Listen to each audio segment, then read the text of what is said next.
deuxième sortie de vélo de ma vie et je me suis retrouvé face à ça. On n'a pas été très malin sur ce coup-là. Ce jour-là, on partait du côté de la Suisse pour un gros tour de presque 70 km. Et la première étape, c'était de traverser la forêt du Rizou pour se retrouver de l'autre côté en Suisse. Sauf que ça monte bien raide. Et la route qu'on prend actuellement, c'est en hiver une piste de ski. Et là, sur la droite, j'ai commencé à comprendre qu'on allait peut-être avoir quelques soucis. Mais c'était vraiment que le début. Là, on était sur la première grosse descente qui nous amène au chalet des ministres. C'est le bâtiment en bois, juste sur la droite. Puis ensuite, pas le choix, obligé de prendre à gauche, puisque la route tout droit est fermée pour protéger les saletés de poulets qui vivent dans la forêt. Oui, je parle de ceux-là juste ici. Ils sont complètement cons et ça arrive même qu'ils attaquent les skieurs en hiver. Mais notre problème à nous, c'était pas les oiseaux pour le moment, mais bien ces plaques de neige printanières. Pourtant, on était début mai, mais bon, pas le choix, obligé de descendre du vélo. La neige était trop molle pour passer dessus. Heureusement, c'était quand même assez rare, il n'y avait pas des plaques partout. Mais on a quand même dû s'arrêter 2-3 autres fois. En plus, des fois en pleine descente, donc fallait pas aller trop vite et être préparé sur les freins. Et des fois, c'était un petit peu du slalom pour passer sur le goudron au milieu des plaques. Mais on s'en est sorti et après presque 45 minutes passées pour traverser la forêt,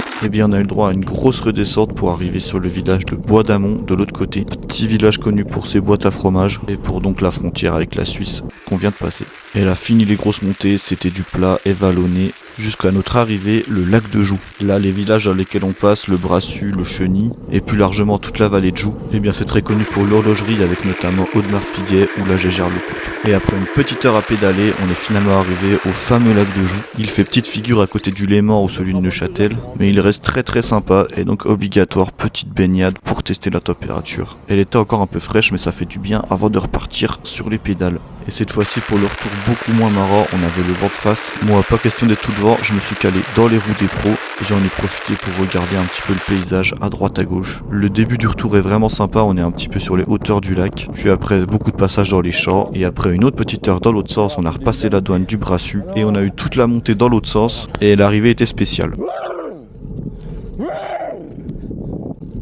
C'est dur quand même.